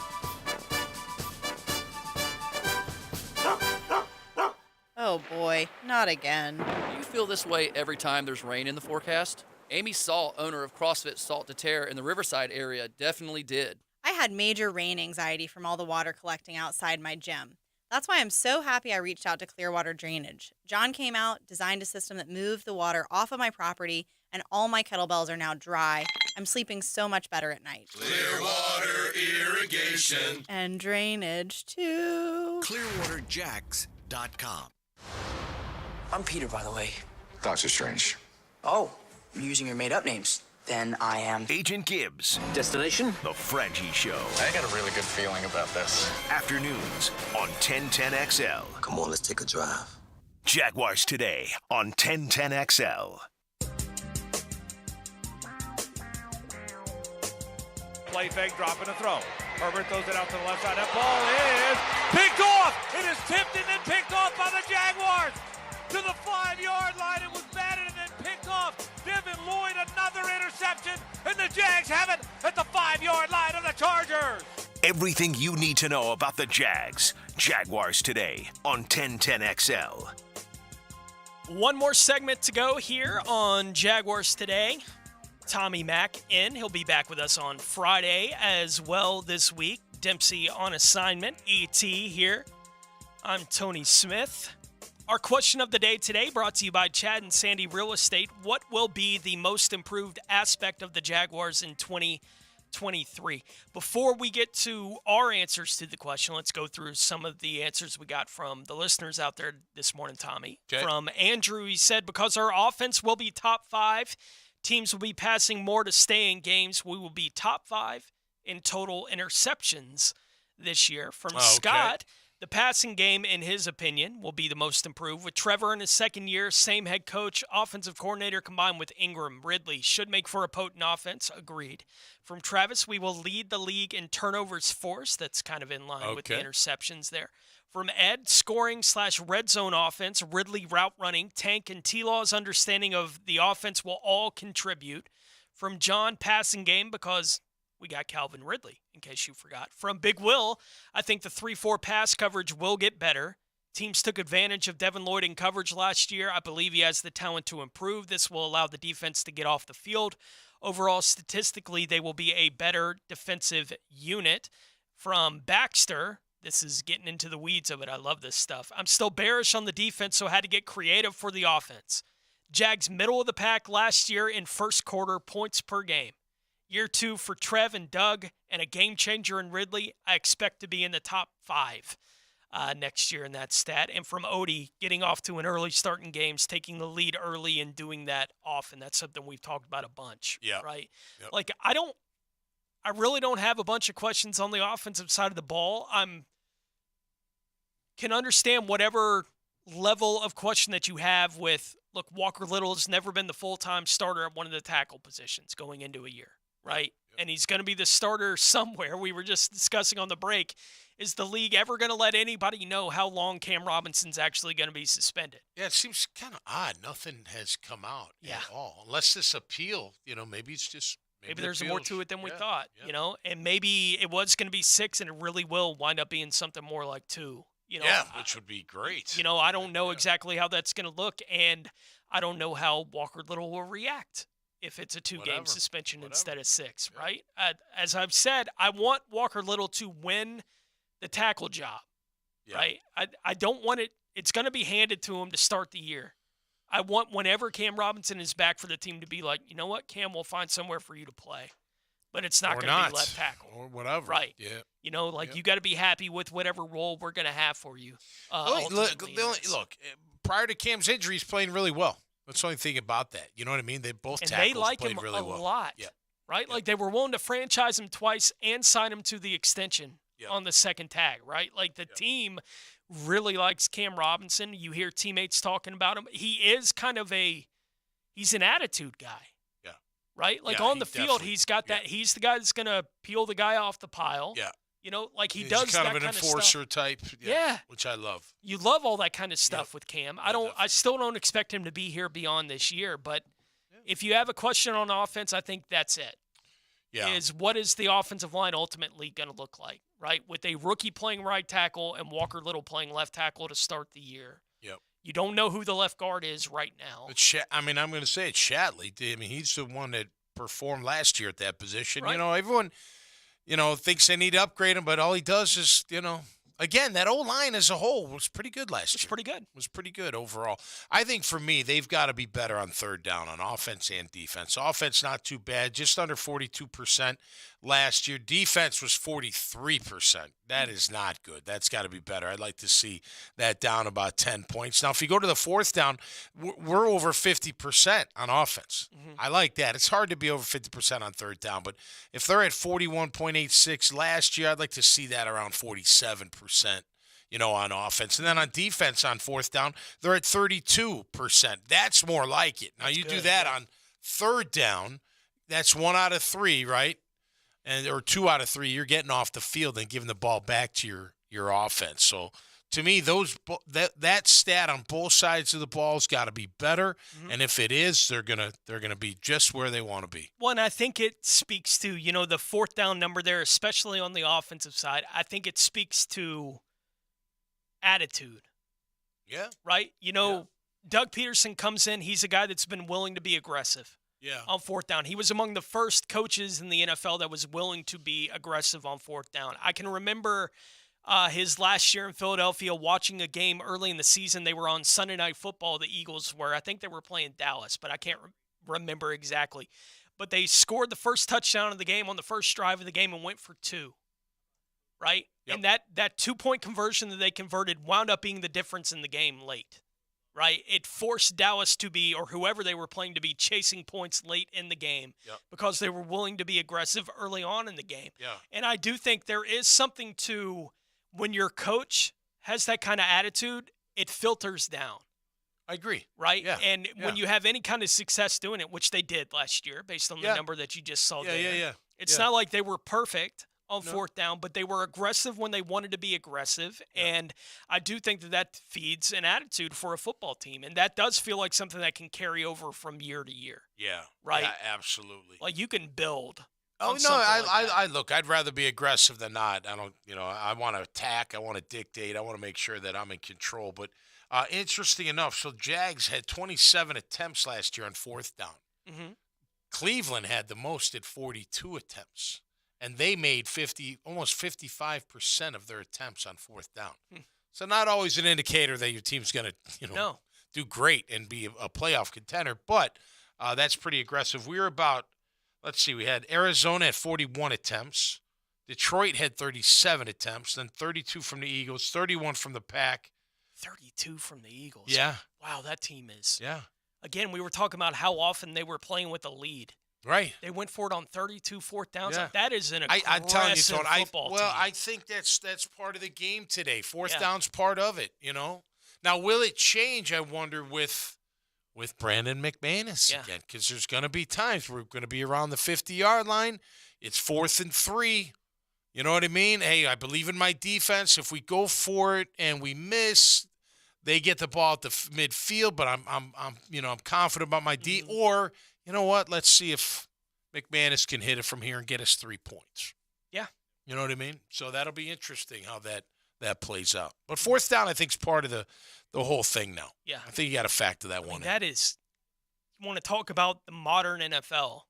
The Eagles outscored, they had the second best scoring differential or third best scoring differential in the league. Okay. Last year. San Francisco was plus 173. The Bills were plus 169. The Eagles were plus 133. Okay. And they were basically going for it on fourth down twice a game. Yeah.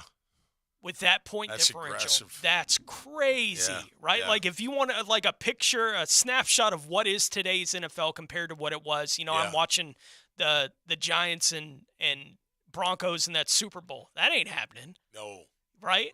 Like that ain't happening in that league at that time. Teams just weren't going to be willing to be that aggressive at that point. But in today's game, you better be. I like the aggressiveness. What was the game last year where Doug went for 2? Was it Baltimore and we won the game? To win the game. I mean, commend him for doing it, but I was like, you got it. Like, you have to go for it. Like, there's no other way. At this point of the season, it's make or break. You gotta go for it. But I like the aggressive call because it's smart too. It's not like totally craziness. It comes at the right time, it seems. But I was shocked to see that they're about 10th in the league, 8th in the league as far as the most fourth down attempts. Yeah, and Trevor with that rope to Zay. Yeah. On the 2-point conversion. Yeah. On that one doesn't hurt your feeling about going forward. I'm with you, Tommy. I do think the third down is a good thing to point out.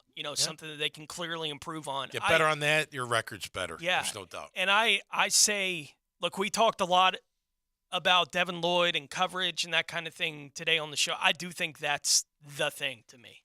Yeah. Is how improved they are in the middle of the field in coverage. Yeah. Because I do think that was a gaping hole for this football team last year. And I think Devin Lloyd going from year 1 to year 2, I'm not positive that it'll be way better this year, but I think it could be. Yeah. I think he's talented enough athletically that it could be way better for him this year. And if it is, then I think the defense can take a big step forward in combination with everything else I expect to happen this year. Them scoring more often early, playing with more leads, more pass rush situations, all those kind of things.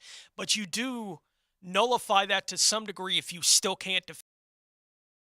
Know the playbook by now. Yeah. Like, there's no excuse for not knowing the playbook by now, and I think he probably does. Yeah, I'm with you. That's more than half the battle. With that, let's say hello to XL Primetime.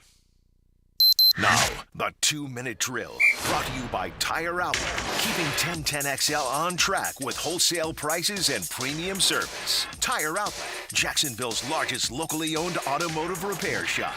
A few more moments of morning, so good morning, Mia. Good morning. It's all right. I don't wake up till 8. I'm not like this guy to my left. He's waking up at like 5. Although I will tell you, Tommy, was up in your neck of the woods, went to Sunrise Yoga yesterday. Oh, nice. All right. I didn't know what that time of day looked like to wake up at 6 a.m., although I do have a flight on Wednesday, so I guess I will be waking up at that ungodly hour then, too. Yeah. And I have to tell you, I was very impressed as I'm driving through Atlantic Beach at 6:30 in the morning, the number of gentlemen over the age of 40 that I see out running. Yeah. And that included and not that saying that it's old men or anything like that. Mm-hmm. I did spot, in case he's listening, I saw Paz out there running. Oh, yeah. I see you, bro. Oh, yeah. I see you out there grinding on That's a Sunday at 6:40 in the morning. So, nice. But yeah, no, usually I don't wake up till 8. So it's still morning to me. Well, I it's just going to get to 90 if you want to wait on it. Yeah. It's not the worst idea in the world to jog when it's 75 still. I go in the heat. I'm just weird like that. I don't know. It's like the challenge of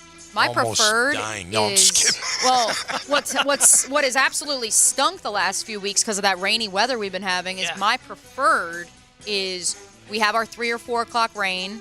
That's usually when I'm still in the office. Yep. Then run it like 6 o'clock at night, post-rain. Yep. That's my personal preferred because then you've had a full day. You're like already kind of, you've worked out the kinks. Yep. And it's cooled off by then for the most part. Yeah. For the most part. Yeah. Sun's not as hot. It's not as bad. Yeah. You don't want to do the running at like 3 or 4 o'clock. That's nuts. No. Yep. Heck no. You were at the UFC, weren't you, this weekend? I was indeed. Man, it looked great on TV. It was awesome. I mean, it looked great. It was awesome. And my dad actually was just texting me because some of the guys at his office were asking how it was for me. Yeah. And I said, it's so cool when you think of where the UFC has been, but where they're going, because you look at some of the big cities they're going to in the next few weeks, and for Jacksonville to be in the same category as some of those cities, of the Londons, the Philippines, the Salt Lake City, Nashville, Vegases of the world, like that's where Jacksonville's supposed to be. And kudos, to Mayor Curry and the rest of the crew for getting Dana White and the rest of the crew here. Yeah. I've described the UFC main card, boys, because the prelims were a little underwhelming, but there were a couple good. There were a couple good fights. Trevor Peake is a maniac. My boyfriend Kevin is, of course, like a massive UFC. Yeah. You may have heard. He lost though, didn't he? So he did lose I saw that. Mariscal. It was his debut. Who was just he was just. But you look at his on. resume and you're like, okay, he's fought some good dudes before. Yeah. But no, and so I described the main card though as a donut because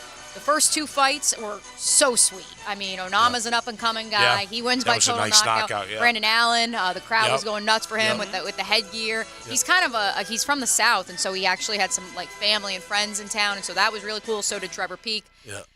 And then our guy Austin, like it literally sucked the air out of the arena, and that's why I call it a donut, because that was the whole. Because then the co-main event and the main event were freaking awesome. Phenomenal. But it just was such a downer because you felt that whole arena was ready, like it was building to that moment, and it was just so anticlimactic to have happen what happened. But let's be real, like Austin's gonna be ready now, so hopefully they can get him on another card soon. At the same time, he knew it, and I was sitting on media row, and you could tell he knew.